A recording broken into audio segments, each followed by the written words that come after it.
And it's simply staggering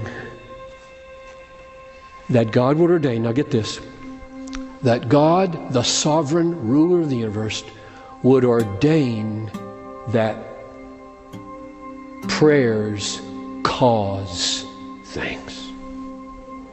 They do.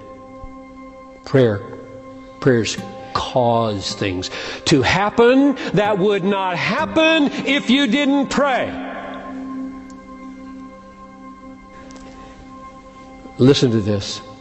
When James 4:2 says, "You do not have because you do not ask," that does not mean you would have anyway even if you didn't ask, because I got a plan. The verse doesn't mean the opposite of what it says. It says you have not because you ask not. That means prayer causes things to happen that wouldn't happen if you didn't pray. This is why this is a staggeringly glorious privilege to be taken by the sovereign God of the universe, who runs all things according to His infinite wisdom, and folded into His causality.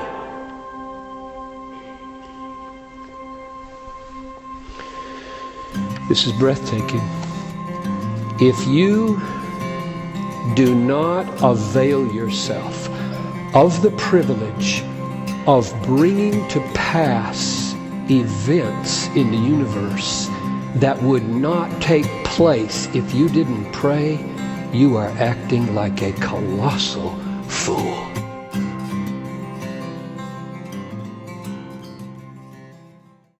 I, myself, because I take your place, will come to live in you, and I will live it through you. I began to seek the Lord because I found this scripture that I read 1,000 times. And of course, since I wasn't dealing with the enemy, I didn't realize I was the enemy. 1, he says, "Not everyone that saith unto me, Lord, Lord, shall enter into the kingdom of heaven."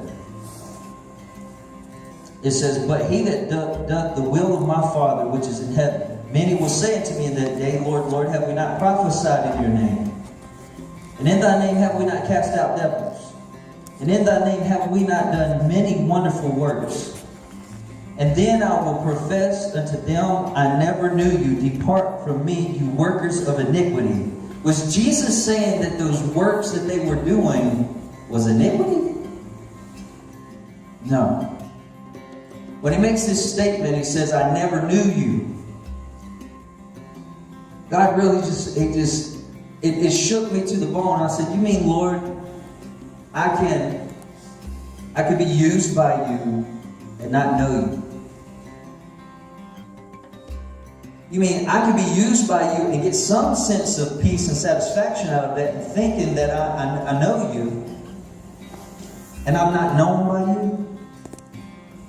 I want to know you, but I want to be known by you."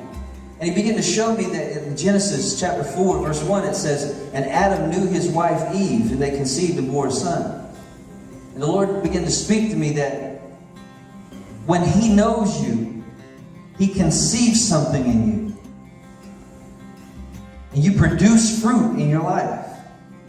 But it's not you that's doing it. Until I started to realize what He loved me in the midst of the deepest part of my sin. He had to take me there and show me once again the deepest part of my sin. He said, "It's out of there I called your name." It wasn't because you had a heart that was willing to come to me. It's because down deep in the depths of your sin, where I first saw you, that's where I loved you. And I need you to know how deep my love is for you. So I got to show you how evil your heart is. But even the demons believe and tremble. He said, here's the bar. This is the bottom. A devil in the presence of Almighty God, he knows who he is, he believes in who he is, and he trembles. Do we tremble in the presence of God? How is it if a devil who can never be saved knows him so intimately, knows his power so truthfully, that when he stands in the presence of God, he trembles?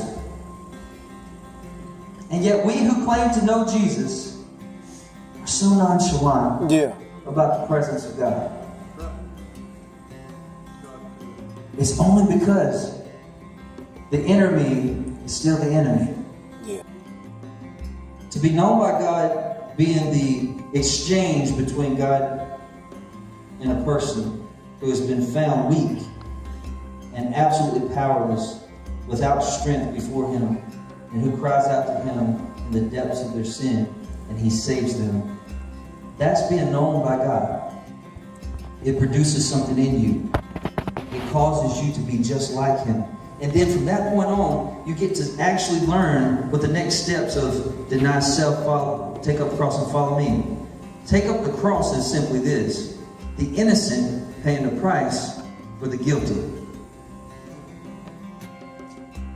So we follow him into this pattern of taking the weight, the burden of the guilty. That's Christianity. So when God leads us to places, it don't have to be Iraq.